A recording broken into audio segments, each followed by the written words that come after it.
नमस्कार, न्यूज 18 का digital platform देख रहे हैं आप। मैं हूं आपके साथ दिव्या सिंह। चलिए आपको फटाफट बता देते हैं 5 अंतर्राष्ट्रीय बड़ी खबर।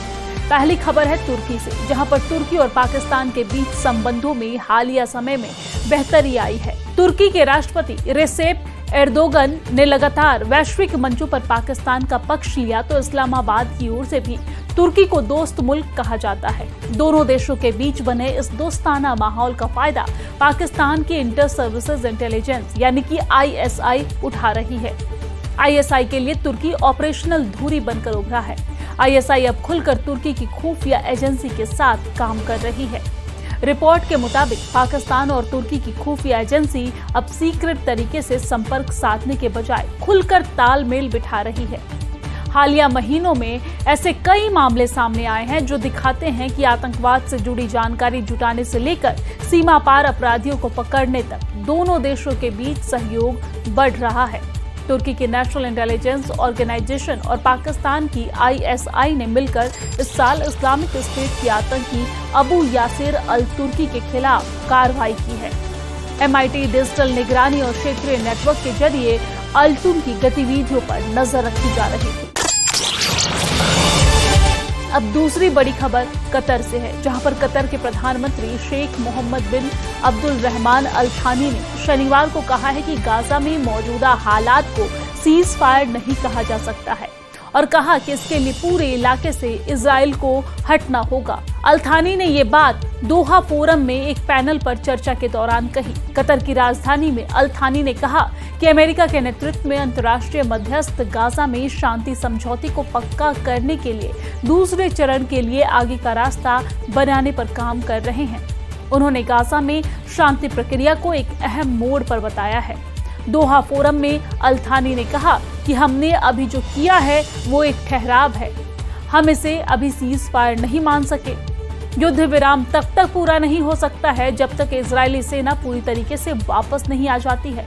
गाजा में स्थिरता आ जाए, लोग आ जा सके जो आज नहीं है। आपको जानकारी दे दें कि बीते 10 अक्टूबर को अमेरिकी पीस प्लान के तहत हुए युद्ध विराम की शुरुआत में इजराइल ने अपनी सेना को एक येलो लाइन पर वापस बुला लिया था और ये काल्पनिक येलो लाइन मानचित्र पर गाजा पट्टी को मोटे तौर पर पूर्व और पश्चिमी हिस्सों में बांटती है। इसके साथ ही इजराइल को राफा बॉर्डर क्रॉसिंग को फिर से खोलने की इजाजत देनी थी, लेकिन वो 1 महीने से ज्यादा समय तक ये कहकर टाल दिया कि हमास को गाजा से में बचे हुए मृत बंधकों के अवशेष सौंपने होंगे। आपको जानकारी दे दें कि मारे गए पुलिस अधिकारी रन गिवली का शव अभी भी गाजा पट्टी में है। तो अक्टूबर में हुए युद्ध विराम ने 2 साल से चली आ रही लड़ाई को रोक दिया है। हालांकि दोनों पक्ष एक दूसरे पर उल्लंघन का आरोप लगाते हैं। गाजा में हमास के स्वास्थ्य मंत्रालय का कहना है कि 10 अक्टूबर को युद्ध विराम लागू होने के बाद से अब तक 360 से ज्यादा फिलिस्तीनी इजरायली फायरिंग में मारे गए हैं। नई हिंसा में शिफा हॉस्पिटल ने बताया है कि गाजा शहर में उत्तर पश्चिमी में इजरायली एयर स्ट्राइक में 2 फिलिस्तीनी मारे गए हैं। इजराइल की सेना ने कहा है कि उस पर जगह पर एयर स्ट्राइक के बारे में जानकारी नहीं थी। हालांकि हमने बताया कि इजरायली सैनिकों ने शनिवार को 3 मिलिटेंट को मार गिराया है, जो येलो लाइन पार करके इजराइल नियंत्रित उत्तरी गाजा में घुस आए थे और खतरा पैदा कर रहे थे। और अब तीसरी बड़ी खबर बताएंगे। अमेरिका से ये बड़ी खबर है, जहां पर अमेरिकी वीजा में लंबे वेटिंग टाइम से परेशान भारतीय यात्रियों के लिए अच्छी खबर सामने आई है। अमेरिका वीजा के लिए वेटिंग का टाइम को कम कर दिया गया है। खासतौर पर नई दिल्ली में कई वीजा के लिए वेटिंग टाइम आधे से भी ज्यादा कम कर दिया गया है। ये ऐसे समय में हुआ है जब स्टूडेंट और बिजनेस ट्रैवल की डिमांड काफी ज्यादा बनी हुई है। इससे एकेडमिक सेशन की प्लानिंग कर रहे स्टूडेंट को राहत मिलेगी। आपको जानकारी दे दें कि अमेरिकी विदेश विभाग की ग्लोबल वीजा वेट टाइम की वेबसाइट पर आए आंकड़ों में बताया गया है कि नई दिल्ली, चेन्नई, कोलकाता, मुंबई और हैदराबाद जैसे प्रमुख भारतीय शहरों में वीजा अपॉइंटमेंट मिलने की तारीखों में महत्वपूर्ण बदलाव हुए हैं। खासतौर से नई दिल्ली में FM और J वीजा के लिए टाइम 2 महीने से घटकर 15 दिन रह गया है। तो वीजा प्रतीक्षा समय में न्यूनतम गिरावट विशेष रूप से महत्वपूर्ण है, क्योंकि भारत दुनिया भर से अमेरिकी वीजा आवेदकों के सबसे बड़े स्रोतों में से एक बना हुआ है। छात्रों के लिए शैक्षणिक समय सीमा नजदीक आने और छुट्टियों के बाद विश्वविद्यालय के फिर से खुलने के साथ 15 दिन का प्रतीक्षा समय अंतिम समय की यात्रा को आसान बनाता है। और अब चौथी बड़ी खबर आपको बता रहे हैं, जहां पर अमेरिका के अलास्का और कनाडा के यूकोन इलाके में बॉर्डर के पास की धरती शनिवार को शक्तिशाली भूकंप से कांप उठी है। आपको जानकारी दे दें कि अमेरिकी जियोलॉजिकल सर्वे के अनुसार भूकंप की तीव्रता 7.0 मैग्नीट्यूड रही है। भूकंप का केंद्र अलास्का के जूनो से लगभग 370 किलोमीटर उत्तर पश्चिम और यूकोन में व्हाइट हॉर्स से लगभग 250 किलोमीटर पश्चिम में था। व्हाइट हॉर्स में अधिकारियों ने भूकंप से जुड़े 2 झटकों की जानकारी दी है। व्हाइट हॉर्स में रॉयल कैनेडियन माउंटेड पुलिस यानी कि RCMP के पुलिस सर्जिस्ट ने बताया है और कहा है कि ये निश्चित रूप से महसूस किया गया था। बहुत से लोगों ने इसे महसूस किया। पाकिस्तानी आतंकी संगठन लश्कर-ए-तैयबा और जैश-ए-मोहम्मद बहावलपुर में धार्मिक जलसे की आड़ में गुप्त बैठक की है और इस जलसे में महिला जिहादियों के भी शामिल होने की बातें सामने आई है।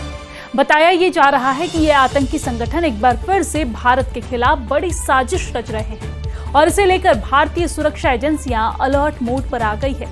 एजेंसियों ने सीमा पर हाई अलर्ट जारी कर दिया है। सूत्रों के मुताबिक पाकिस्तानी आतंकी संगठन लश्कर-ए-तैयबा का डिप्टी चीफ सैफुल्लाह कसूरी ने शनिवार को पाकिस्तान के बहावलपुर में एक कार्यक्रम में शामिल हुआ है। इस कार्यक्रम के दौरान सैफुल्लाह कसूरी द्वारा जैश-ए-मोहम्मद के सरगना मसूद अजहर से मुलाकात किए जाने की बातें भी सामने आई है। आपको बता दें कि बहावलपुर को मसूद अजहर का गढ़ माना जाता है और बताया जाता है कि कसूरी अक्सर बहावलपुर में मसूद अजहर से मिलता है। पहलगाम हमले से पहले भी कसूरी ने मसूद अजहर से मुलाकात कर उसे इस पूरे मामले की जानकारी दी थी। सुरक्षा एजेंसियों को आशंका है कि कसूरी और अजहर की ये मुलाकात भारत के खिलाफ किसी नई आतंकी साजिश का हिस्सा हो सकती है और एक मीडिया रिपोर्ट के मुताबिक कसूरी शनिवार को बहावलपुर में जिस जलसे में शामिल हुआ उसका नाम सीरत-ए-नबी और शहीद बुखारी है। आपको जानकारी और सहीह बुखारी है। आपको जानकारी दे दें कि यह धार्मिक जलसा बहावलपुर के जामिया उम अब्दुल अजीज, तौहीद चौक और साथ ही साथ अहमदपुर ईस्ट में आयोजित हुआ है। बताया जा रहा है कि इस जलसे में महिला जिहादियों की भी मौजूदगी रही है, जो भविष्य की आतंकी गतिविधियों में उनकी भागीदारी का संकेत हो सकता है। आतंकी संगठनों के टॉप कमांडर सैफुल्लाह कसूरी और मसूद अजहर की मुलाकात के बाद भारतीय सुरक्षा एजेंसियां अलर्ट मोड पर आ गई है। एजेंसियों का मानना है कि जब ये दोनों आतंकी मिलते हैं तो भारत के खिलाफ कोई न कोई बड़ी साजिश जरूर रचते हैं। ऐसे में एजेंसियों की कोशिश है कि भारत के खिलाफ किसी भी साजिश को समय रहते हुए नाकाम किया जाए। एजेंसियों ने सीमा के आसपास अपनी टीमों को और भी ज्यादा सक्रिय कर दिया है।